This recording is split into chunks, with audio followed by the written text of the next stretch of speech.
یەکەم تۆر و گفتوگویم ڕۆمان قسە لەسەر پرۆژە یاسای بودجاکەین ئەگەر پەسەند بکرێترە بێ بە یاسا چ کاریگەریەکی لەسەر ئایندەی عێراق بەگشتیوە بەتایبەت هەرێمی کوردستان کە زۆر پەیوەنددارە بەیەمەوە چ کاریگەریەکی لەسەر هەرێمی کوردستانە بێ لە ڕووی سیاسی و لە ڕووی ئابوووریەوە هەندێک دەڵێن پرۆژە یاسای بودجە ڕاستە لە ڕووی ئابوووریەوە هەرێمی کوردستان دەبوژێنێتەوە ئەگەر حکوومەت هێرم بزانێ مامەڵە لەگەڵ ئەو بڕەبکە کە مانگانە عێراق دیاری کردو لە پرۆژە یاساکەدا بۆ هەرێم بێ بەڵام لە ڕووی سیاسیەوە هەرێمی کوردستان چەند خۆناخێک دەباتە دواوە لە ڕووی سەلاحەتی حکوومەتی هەرێمی کوردستان و کیانی هەرێمی کوردستان بەگشتی گفتوگۆکەین لەگەڵ زۆر بەڕێز کاک باجەد ئەحمەد کە بەڕێزیان شارەزای ئابووری و گرێبەستە نەوتیەکانن لەلامان ئامادەیە. کاک باجە سڵاو لێ بە زۆر بەخێراتی. زۆر سپاس بەخێر بێی بەخێر بێی. سپاس. پرۆژە یاسای بودجە بەو شێوەی کە هەیە ئەوی تر تا ڕادەیەک بەرچاومان ڕوون بۆتەوە کە چۆن تێپەڕێندرێ هەندێک بەرگەومادەی ماوە بەڵام بەگشتی تر بەرچاو ڕوونەکە چۆنەبێ چ کاریگەریەکی بێ لەسەر عێراق و هەرێمی کوردستان. بەڵێ بەیانیتان باش و بەیانی بینەرانی کورسانیوزی عەزیزی باش طبیعی پرۆژە بودجەی عێراق بۆ ساڵی 2023 و 24 و 25 کە ئێستا حالێن لە گفتوگوایە ئەمیش دوای ئەوە دێت کە لە ساڵی 2022 بەهۆی ئەو زروفەی کە عێراق تێکەوت و دروست نەبوونی حکوومەتی عێراقیەوە کە پرۆژە بودجەی پرۆژەی یاسای نەبوو یاسای بودجەی نەبوو لە ساڵی 2022 و هەر کار بە یاسای بەڕێوەبردننی ئیدارەی دەورەت کرا و ئەم بابەتە وای کرد کە لە عێراقیشە بەگشتینەکە لە هەرێمی کوردستانە پرۆژەکان و سێکتەرە جیاوازە ئابوورەکانی هەرێمی عێراق بە شێوەیەکی گشتی تووشی ڕاوەستان بێت و کێشەیەکی دارایی گەورەی بۆ سەرجەم سێکتەرە ئابوورەکانی عێراق دروست کرد بەگشتی و بە هەرێمی کوردستانیشەوە بەڕاستی و هەرێمی کوردستان زیاتر تووشی گرفت بوو دوای ئەوەی کە لە 25 سێی ئیمساڵدا حکوومەتی تورکیا ئیلتیزامی خۆی بە دادگای نێوبژیوانی پاریسەوە دەربڕی و نەوتی هەرێمی کوردستانی ڕاگرت کە ئەمە وای کرد یەکێک لە سەرچاوە گەورەترین سەرچاوی داهاتی ئابووری لە هەرێمی کوردستان بڕاو کۆتایی پێهات و ئێستا هەرێمی کوردستان و عێراقیش هەردووچیان ملزەمن بەوەی کە ڕێبکەون و هەردووچیان ملزەمن بەوەی کە لەسەر سیغەیەکی یاسایی ڕێبکەون و گرفتە یاسایەکانی نێوان خۆیان چارەسەر بکەن هەنگاو بەهەنگاو طبیعی ئەم چارەسەرکردنیش بەڕاستی بە یەک قۆناغ کۆتایی پێنا ڕاستی سار لە پرۆژە یاسای بودجا کۆمەڵی بابەت چارەسەرەکرێ بەڵام پرۆژه یاسایەکی گرنگتر هەیە کە ئەویش یاسای نەوتوغازی عێراقا ئەم پرۆژه هێشتا ئەویش ماوە کە دەبێت هەرێمی کوردستان لەگەڵ حکوومەتی عێراقا بگاتە سیغەیەکی ئیتیفاقی و ڕێبکەوێت تاوەکو بتوانێت وردە وردە گرفتەکانی نێوان بەغدا و عێراق چارەسەر بێت طبیعی سەبارەت بە پرسیارەکەی جەنابی شەکە باسی ئەوەت کرد کە چی ڕۆڵێکی بێت لە هەموو جیهاندا نەوەکو لە عێراقدا بڕبڕی پشتی حکومڕانی و دەسەڵاتداری بەڕاستی بریتیە لە بودجە و بریتیە لەو یاسایی کە پێی دەوترێت یاسای بودجە و ئەم یاسایە کۆی سێکتەرە ئابوووریەکان وە کۆی داهات و خەرجەکانی حکوومەت ڕادەگرێت و حکوومەت بەرچاوی ڕوون دەبێت لەوەی کە چۆن بتوانێت پلانەکانی خۆی جێبەجێ بکات لە ماوەی ئەو ساڵەدا کە یاساکە بۆی داناوە ئێستا عێراقش بۆ ماوەی 3 ساڵە لەبەر ئەوەی بەپی قانونی ئیداری مالی عێراق کە ئیلزامی حکوومەتی عێراقی کردووە کە دەبێت بودجەکانی لەمە دووە بۆ ماوەی 3 ساڵ دابنێت و ئێستا بودجەکەی عێراق بۆ ماوەی 3 ساڵ بەرکارە بێت ئەم یاسای بودجەیە ئەگەر گۆڕانکاری ببێ بۆ نمونە لە نرخی نەوتە ئەو کاتە دەتوان کۆمەڵی گۆڕانکاری کۆمەڵە تعدیل لە یاساکەدا بکرێتەوە بەڵام یاساکە وەکو فترەی زەمەنی بۆ ماوەی 3 ساڵ دەبێت و دەبێتە هۆی دووبارە بژاندنەوەی و بەکارخستنەوەی هەموو ئەو پرۆژە وەستاوانی کە هەیە لە عێراقا و هەروەها دابینکردنی هەری کاریش بەهۆی تەوزیف دامەزراندی ژمارەیەکی زۆر لە خەڵکو و دابینکردنی بیلاک لە کەرتی گشتیە. کاک بەجەد بە پێی شارەزایی تۆ لە بواری نەوتان نەوت بە $70 دیاریکراوە لە بودجەیە پێ دوایە لەو نرخەیە سابتە بێ ئایندەی نەوت چیمان پێ دەڵێ؟ ئایندەی نەوت بەڕاستی بازاڕی نەوت بە شێوەیەکی گشتی بازارێکی ناجێگیرە و بازارێکی زۆر هەستیارە لەبەر ئەوەی کە بچووکترین بڕیاری سیاسی لەسەر ئاستی جیهان کاریگەری گەوری ئەبێت لەسەر نرخی نەوت و لەسەر بازاڕی نەوت و کێشەیەکی گەورەژێکا کە ڕانکۆ هەموو نرخەکان لە جیهاندا بە نرخی وزە و بە نرخی نەوتەوە دیاری دەکرێت یعنی لەبەر ئەوەی نەوت داغڵی هەموو سێکتەرەکانی ژیان بووە بۆیە نەوت نرخەکان دیاری دەکات هەتاوەکو ئاستی نرخی نەوت بەرز بێت هەڵاوسانی ئابووری زیاد دەبێت و نرخی هەموو کاڵەکانی تر بەڕاستی زیاد دەکات و ئێستا لە عێراقیشە کە نرخی نەوت بە $70 دیاری کراوە هەتاوەکو ئێستا هەتاوەکو ئەم زەمەنی کە هەیە تا نزیکترین کات کە عێراق راپۆرتی دارایی نەوتی خۆی بڵاو کردەوە هی مانگی 5 ڕابردووە کە بە $71 بە تێکڕانەوتی فرۆشەوە طبیعی عێراق بیرمان نەچێت 3 جۆر نەوتی هەیە نەوتی قورس نەوتی ناوەندی نەوتی سووک نەوتە سووکەکەی ئێستاش بە $80 فرۆشێت نەوتە ناوەندەکەی لە دەوری $75 نەوتەکەی تریشی لە خوار $70 ئەفرۆشە قورسەکەی یعنی ئەمەی کە ئێستا لەم دۆخی کە ئێستا لە نرخی نەوتی تایە لە جیهاندا ئەگەر بەم شێوەی بمێنێتەوە بۆ پلانانش بمێنێتەوە کە ئۆپێک پلس بۆی داناوە ئەتوانێت عێراق نرخی نەوت تقریبان بە جێگیری بێڵێتەوە بۆ بودجەکەی و سوودی لەبینێت باشە کەواتە لە خازانجی عێراقا هەندێک لەو گۆڕانکاریانی کە ڕوەدەن باشە کاک باجەت دەوترم پرۆژه یاسایە بینە سەر باسی هەرێمی کوردستان کە پەیوەستە بە ئێمە ینی ڕاستە بەگشتی پارێکی باشی بۆ هەرێمی کوردستان دیاری کردووە 12.67 ینی پارێکی باشەوەی کە دێتە هەرێمی کوردستانەوە بەڵام لە ڕووی سیاسیەوە چ کاریگەریەکی لەسەر هەرێمی کوردستان کاکە ڕانکەوە من حەزەکەم بە سەریحی جوابی ئەم پرسیارەت بمەوە یعنی ئێمە لە هەرێمی کوردستانە بەداخەوە یعنی شێوەیەک لە حکومڕانی دروست کراوە لەم هەرێمەدا یعنی نە سەر بەخۆیە نە فیدرالیە یعنی شێوەیەکی زۆر ینی غەریبیان دروست کردووە لە حکومڕانی لە ڕووی یاسایی و فیدرالی نین لە ڕووی یاسای ئەمە فیدرالین لە ڕووی سیاسیەوە سربەخۆین یعنی هیچ منطقێکی تیادا نیت لە هەموو سیستەمە فیدرالیەکانی جیهاندا کە هەیە بۆ نمونە هەرێمێک دانیشێت ڕاستەخۆ مامەڵە بکە لەگەڵ دەرەوە لەگەڵ وڵاتانی دەرەوە چونکە بەپێی دەستوری عێراق بەپێی سیستەمی فیدرالیش لەسەر ئاستی جیهانی واتە ئەو مۆدێلی فیدرالیە کە هەیە تەنها هەرێمەکان بۆیان هەیە لە ڕێی حکوومەتی مرکزەوە مامەڵی خۆیان بکەن ئەمەی لە هەرێمی کوردستان لە هەبوو بەڕاستی حاڵەتێکی زۆر جیاواز بوو بۆیە ئێستا ئەمانەی کە دێتەوە بۆ نمونە هەرێمی کوردستان دەچێتەوە لەگەڵ حکوومەتی عێراقا ئەمە بەڕای من وەکو کەسێکی یاسایش لەو بابەتەدا بەڕاستی هیچ کەمکردنەوەی دەسەڵاتەکانی هەرێمی کوردستان نییە بەڵکو ڕێخستنەوەی دەسەڵاتەکانە لەگەڵ حکوومەتی مرکز و گەڕاندنەوەی مافەدارایەکانی هەرێمی کوردستان اینجا ئێمە یەک شتیشمان بیر نەچێت هەرێمی کوردستان ئەگەر سەبەتی ئابووری خۆی لەگەڵ سەبەتی عێراقا جوود کاتەوە بیکاتەوە بە یەک سەبەتی ئابووری هەرێمی کوردستان قانزاجەکات بۆ لەبەر ئەوەی هەرێمی عێراق لە ئێستادا خاوەنی 151 ملیار بەرمیل احتیاطی یەدێکی نەوتی سەرمێنداوی هەیە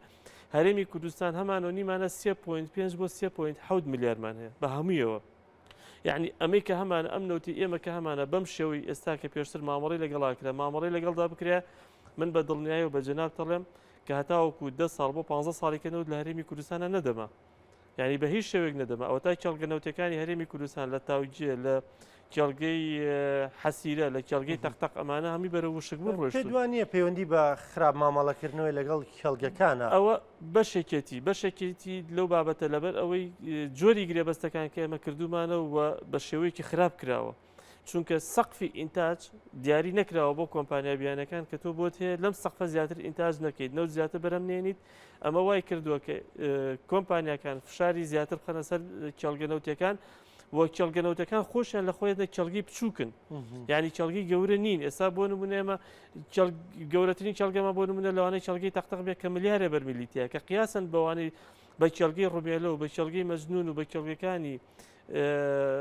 باشووری عێراق زۆر بچووکن یعنی ئەم کێڵگانە بچووکن کە تو ئەم فشارە گەورەیە خەیتە سەر و ئەم مامەڵە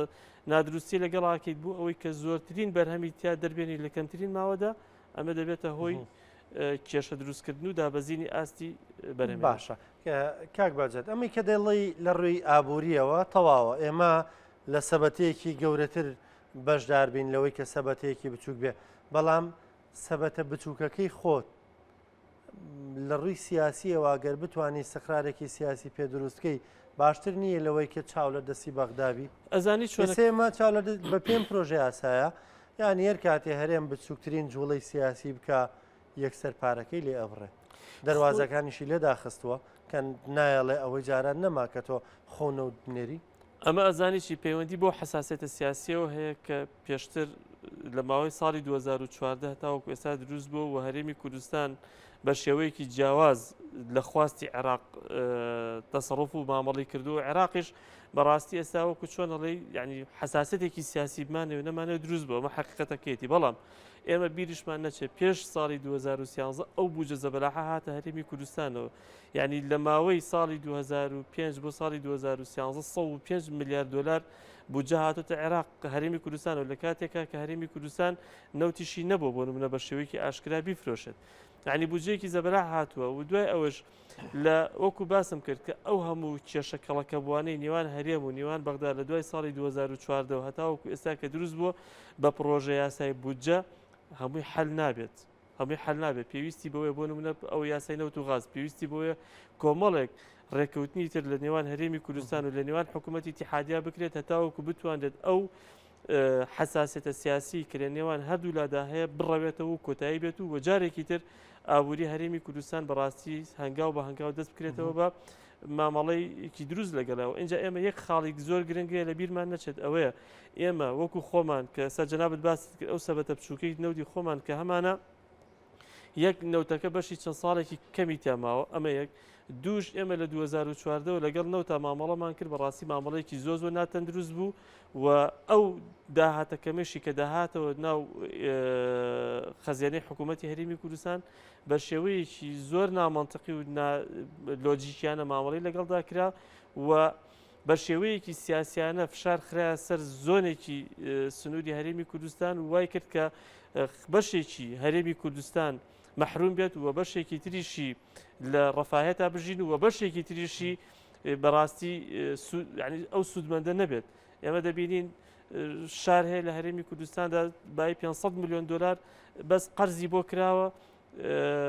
جادۆ ڕێگەبانەکانی شەقامی پێ دروست کراوە شوێنەکانی تر ئیهمال کراوە دۆگی ئیهمال کراوە سلێمانی ئیهمال کراوە هەڵەبجە ئیهمال کراوە گەرمیان ئیهمال کراوە ئەمانە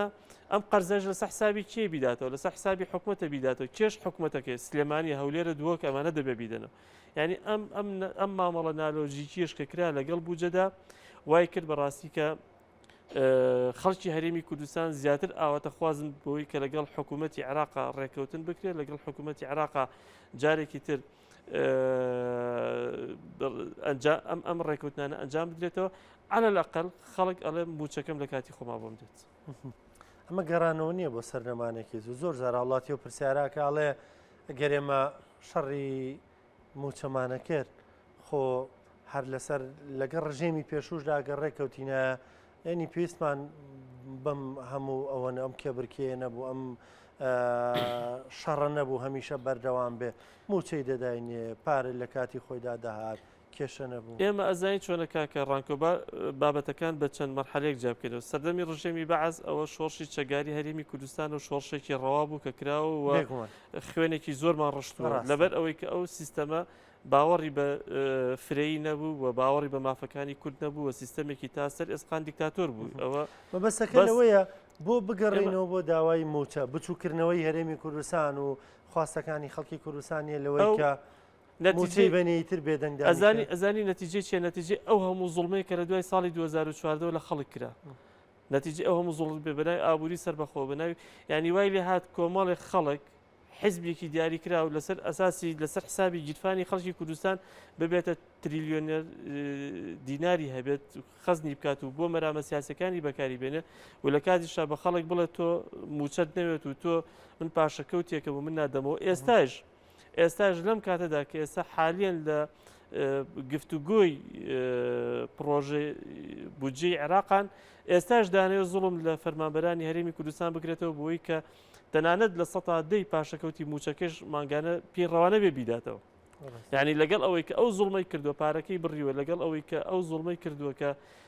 قوتی خەڵکی بڕیوە ئابووری خەڵکی بە چۆکە هێناوە ژێرخانی ئابووری خەڵکی کوردستانی هەڵتەکاندووە ئێستاش ڕازی نییە و بە ئاشکراش دژایەتی ئەوە دەکات دەڵێ من ڕازی نیم پاشەکەوت ینی بەڕاستی ڕوویەکی زۆر قایمە کاک ڕانکۆ تۆ بەرامبەر بە مافێکی دارایی خەڵکی کوردستان بڵێ نەخێر باشە کاک بەرجەت بە ڕوانی نییەوە عێراق بۆ ئەوەندەوە دەوەستێ پارەمان بۆ بنێری ئێمە نەوتی خۆمان بە هەر پرسیاری وکەم هەرێمە توانێت 400,000 بەرمیل نەوت ڕەوانە بکە مانگانە لە ئێستادا ئەوەی کە لە هەرێمی کوردستانە ئینتاجەکرێت نەوت ڕۆژانە 440,000 بەرمیل ئینتاجەکرێت بەم شێوەی کە ئێستا هەیە ئێستا بەم شێوەی کە ئێستا هەیە 440,000 بەرمیل ڕۆژانە ئینتاجەکرێت و هەرێمی کوردستان بەڵێ لە توانایدا هەیە دەتوانێت ئەو 400,000 بەرمیلە ئەگەر جارێکی تر ئەو کۆمپانیا بیانانش پاران پێ بدرێتە چکمە بیرمان نەچێکە گڕانکۆ هەرێمی کوردستان تقریبا نزیکەی 3-4 میلیارد دلاری کۆمپانیەکانش قەرزارە کە لە داهاتی نەوت بڕیوەتی و نێشی داوە پێیان لە مانگی نۆی پارەوە ئەخیر شایستەی دارایان هی مانگی نۆ بۆ کە لە مانگی دواوەریان گرتووە باشە تقریبا نزیکەی دەوری 2 بۆ 3 میلیارد دلاری ئەو کۆمپانیانش قەرزارە کۆمپانیەکانیشیان تووشی چۆنەڵی ئیفلاسی کردووە بەهۆی ئەوەی کە نەتوانن پەرەپێدانی زیاتر لە چێڵگەنەوتەکاندا بکەن و وا بکەن کە ئاستی بەرهەمێنان بەرزکەنەوە ئەگەر بێت و شایستەی کۆمپانیەکان بدرێت و کۆمپانیەکان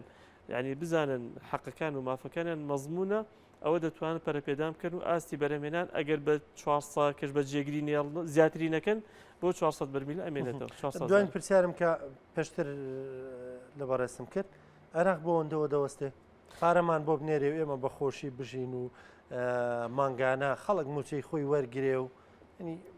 کاک ڕانکۆ عێراق لە ناوخۆ بەڕێوە نابرێت ئێمە باو حقیقەتە باسکەین عێراق لە ناوخۆی عێراقەوە حیزبە سیاسەکانی عێراق بەڕێوە نابن عێراق لە دەرەوە بەڕێوە ئەبرێت و هەرێمی کوردستانیش ئەوەندە عیلاقاتی سیاسی لەگەڵ ئەمریکا لەگەڵ وڵاتەکانی ئەوروپای بەهێزە ئەتوانێت لەگەڵ وڵاتی ئەقلیبەکانیشە ئەتوانێت ئەوەندە فشار لە حکوومەتی عێراق بکاتەوە کە حکوومەتی عێراق التیزام بکات بەو بابەتە یاسایانە بەو ڕێکەوتنانەی کە کردوێتی لەگەڵ هەرێمی کوردستان ئەگینا خۆ من ئەگەر بۆ نمونە بۆ پرسیارەکەی جەنابەت بە سەریحی جوابت بەمەوە ئەگەر عێراق وازی لێ بێنێت و دەستکراوە بێت وڵات لە ماوەی 24 ساعتە هەرێمی کوردستان نایەڵێت یعنی ئەو خواستە ئەو عەقڵە شۆڤێنی کە لە عێراقدا هەیە و لەلایەن بەشێک لە عەرەبا هەیە تا ئێستاش هەرماوە بەڵام هەرێمی کوردستانیش بەشی خۆی ئەوەندە توانا و ئیمکانێتی هەیە کە بتوانێت فشاری سیاسی بکاتە سەر حکوومەتی عێراق تاوەکو حکوومەتی عێراق شۆم فشارانەیە مێنێ ئەوترێ چەکی دەستی حکوومەتی هەرێم نەوتەکەی بوو کە نەوتەکەیان لێسەند چەکی نامێنێ پێش نەوتەکە هەرێمی کوردستان زۆر بەهێزتر بوو لە ئێستا پێش نەوتەکە پێش ساڵی 2014 ئەگەر ئێمە سەری پێگەی سیاسی هەرێمی کوردستان بکەین پێش 2014 ئەو کاتێک کە سەرۆک مامجەلال لە بەغدا بوو پێگەی هەرێمی کوردستان زۆر بەهێزتر بوو و ئەگەر بێت و لایەنە سیاسەکانی هەرێمی کوردستان واز لە تاگڕەوی بێنن واز لە بیری خۆسەپاندن بێن و بەیەکەوە دەست بخەنە ناو دەستیەک دەتوانن کوردستانێکی بەهێز جارێکە دروست بکەنەوە و هەموو داخوازەکانی خەڵکی کوردستان جێبەجێ بکەن کاک بەجە سپاس دەکەم سپاس بە ئامادەبوونت سپاس بەڕوونکردنەوەکانت بەخێر زۆر بەخێر بێ